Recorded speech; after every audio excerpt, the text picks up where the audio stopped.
Seringkali kita mendengar, bahkan melihat beberapa kata yang sering kita anggap baku.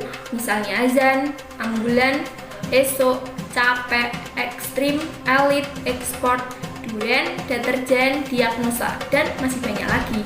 Padahal kata-kata tersebut tidak baku sama sekali. Dan seharusnya yang benar adalah azan, ambulans, besok, capai, ekstrim, elit, ekspor, durian, deterjen, dan diagnosis.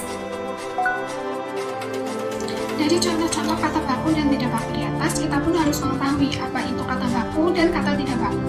Kata baku sendiri merupakan kata yang penggunaannya sudah sesuai dengan ejaan dan pedoman berbahasa Indonesia yang baik dan benar, yang bersumber pada Kamus Besar Bahasa Indonesia atau KBBI.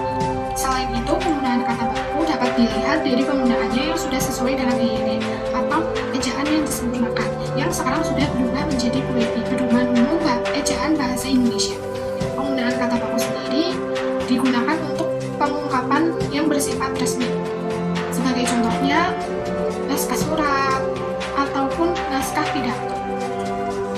Selanjutnya ada kata tidak baku. Kata tidak baku merupakan kata yang penggunaannya tidak sesuai aturan dan kaidah berbahasa Indonesia yang sudah ditentukan sebelumnya.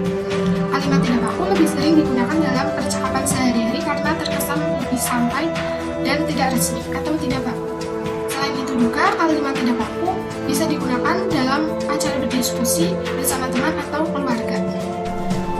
Kata baku biasanya digunakan dalam lingkungan formal, seperti sekolah, tempat kerja, dan instansi pemerintahan.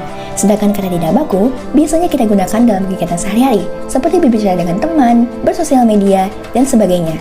Akan tetapi, seringkali kita temukan banyak sekali kesalahan dalam penggunaan kata baku ini. Jika terdapat kesalahan pada saat menggunakannya dalam berbicara, mungkin saja hal itu tidak terlalu terlihat. Namun berbeda halnya jika kita menggunakannya dalam pembuatan laporan atau pembuatan surat resmi.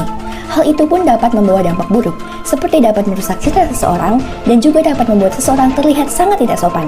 Dan bisa saja, kemampuan berbahasa Indonesia kita dipertanyakan kembali. Kenapa orang-orang masih sering menggunakan kata tidak baku?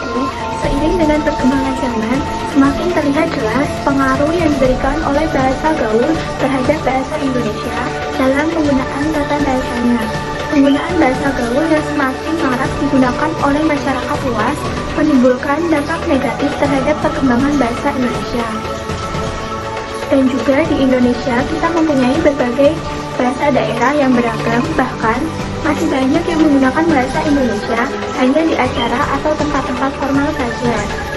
Sebagian kegiatan sehari-hari menggunakan bahasa daerah, terutama masyarakat yang tinggal jauh dari kota. Kondisi penggunaan bahasa Indonesia saat ini cukup sistematis.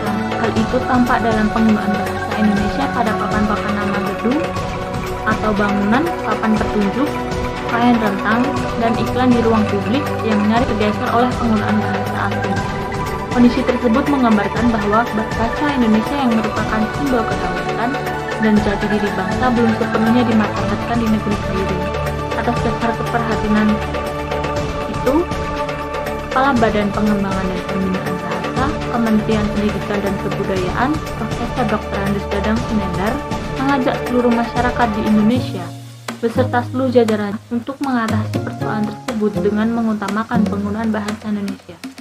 Dengan komitmen bersama untuk memartabatkan bahasa Indonesia dalam kehidupan bermasyarakat, berbangsa, dan bernegara, bahasa Indonesia diharapkan benar-benar dapat menjadi citra, jati diri, dan simbol kedaulatan bangsa. Karena bahasa Indonesia merupakan jati diri dan citra bangsa yang selama ini telah mampu membangun ke-Indonesiaan dan juga telah mampu mempersatukan berbagai suku bangsa dengan beragam budaya, bahasa, dan adat istiadatnya ke dalam satu kesatuan bangsa Indonesia. Kita harus tahu indahnya berbahasa Indonesia, karena perlu diingat, bahasa itu mewakili perasaan, pikiran, dan pengetahuan. Utamakan bahasa Indonesia dan lestarikan bahasa daerah. Kita cinta bahasa Indonesia. Sekian dan terima kasih.